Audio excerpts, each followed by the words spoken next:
પુસ્તી વાંચું છું. મોહન તે માટી ક્યો ખાહી, કાનુડા રે માટી ખાધી. બલરામે નખી જાય પણ એના સખાઓએ પણ સંદેશો પહોંચાવી દે જશોદા માને. કૃષ્ણ બલરામને તે મોના સખાઓ ગાયો ચોરાવોટા રોહા વનમાં રમવા ખાત ઉપર પહોંચી ગયો.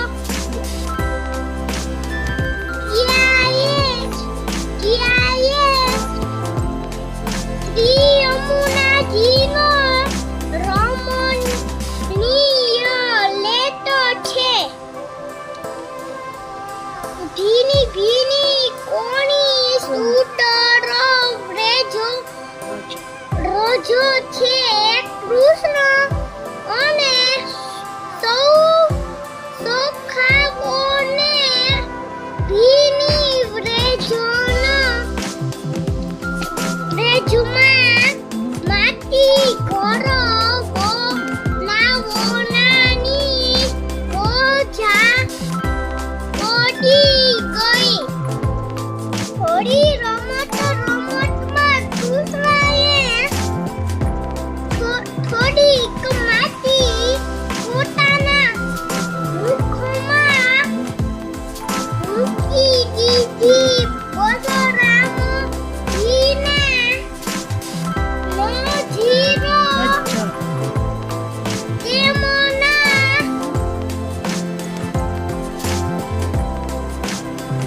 ઉપર પડી ગઈ.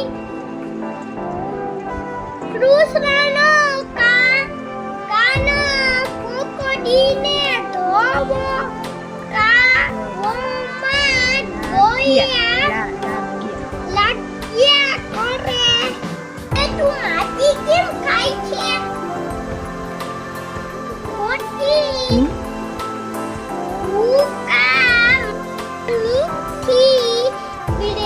જેવું થોડી હોય તો મારું મોઢું ખોલી દે. જોઈ લે કૃષ્ણ મોટી શેરી તે રીસ કરતા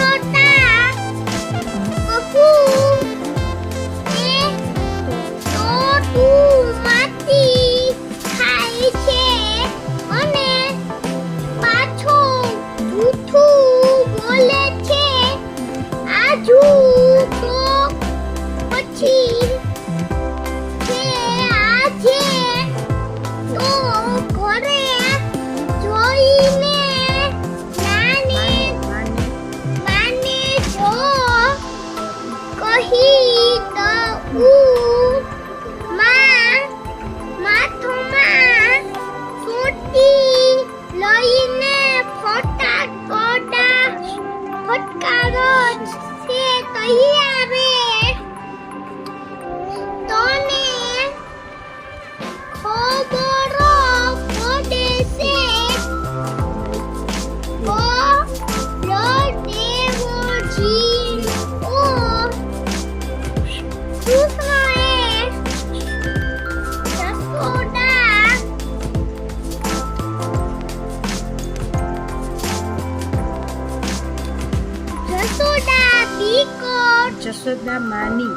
જશોદા માની બીકો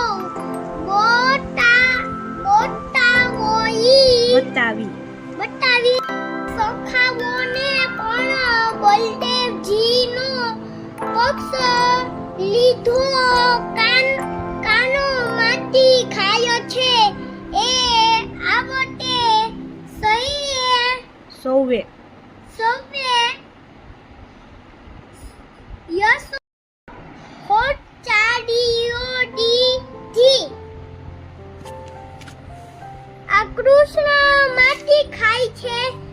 સખા એને ખીજવે છે પણ બલદેવજી કોણ ખીજાય છે?